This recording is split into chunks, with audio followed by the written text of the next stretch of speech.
Nasubukan mo na bang magluto ng pork pata balbakwa? Kung hindi pa, para sa iyo ang video ito. Dahil nga dito ay magluluto tayo ng pork pata balbakwa. Simulan natin ang ating pagluluto. Kumuha nga ako dito ng kasirola at ilalagay natin ito ng ating pork pata.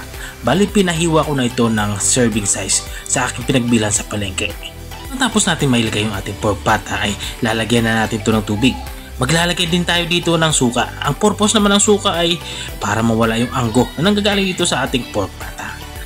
At makalipas nga itong kumulo ay dito sa parte nito ay aalisin na natin itong ating mga pork pata dito sa kasirola katulad ng ginagawa ko. Matapos natin itong malipat dito sa malinis na lagayan, itong ating sabaw na pinaglagaan ay tapon na natin.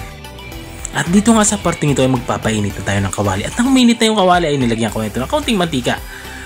Ang unang ilalagay natin itong ating atsuete. Ang gusto natin ma-achieve dito ay lumabas yung kulay na nanggagaling dito sa atsuete. Tapos natin makuha yung kulay ay tapon na natin yung atsuete seeds. At magsimula na nga tayong mag-gisa sa parting ito. Unang inilagay ko ay yung bawang. Papalabasin lang natin yung aroma nito at isusunod ko na din yung sibuyas. Ganun din sa sibuyas, papalabasin din natin yung aroma. At mayroon tayo ditong hiniwang luya, inilagay ko na din. At kapag lumambot na ito at lumabas na yung aroma ay maglalagay na tayo dito ng tomato paste. Bali ang gagawin natin dito sa tomato paste ay igigisa din natin ito para mabawasan yung asim nito. Maasim kasi ito dahil concentrated. At kung nanonood ka pa rin hanggang dito sa parte ng aking video, ibig sabihin ay nag-i-enjoy ka. Baka pwede mo na may comment kung taga saan ka para alam ko kung hanggang saan umabot ang aking video. At balik tayo dito sa ating nilulutong ulam. Dito nga sa parte nito ay inihalo ko na yung ating mga pinakuloang pork pata. Igigisa natin itong ating pork pata ng mga 2 minuto at maglalagay na din ako dito ng patis para manuot na yung alat dito sa ating pork pata. At haluin ulit natin ito matapos natin ito malagyan ng patis. At habang nga tayo ay nagpapatuloy sa ating pagluluto, gusto ko lang i-shoutout ang mga masusugid natin mga taga-subaybay. Shoutout nga kay Ma'am Stephanie Joy Cabornay ng Zamboanga, Sibugay.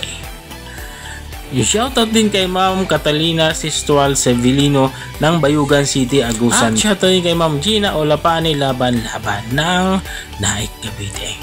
At maraming salamat din sa mga walang sawang nanonood at sumusubaybay dito sa aking channel. At balik tayo dito sa ating nilulutong ulam. Matapos ko matikman yung sabaw ay maglalagay ako dito ng black beans. Sa black beans naman ay kailangan nyo itong hugasan. Maalat kasi to kapag nirekta nyo to dito sa inyong nilulutong ulam. At para naman sa umami, pampalasa natin, maglalagay ako dito ng Ajinomoto. Sa mga hindi naglalagay ng Ajinomoto, mas preferred nyo yung Magic Sarap, okay lang naman.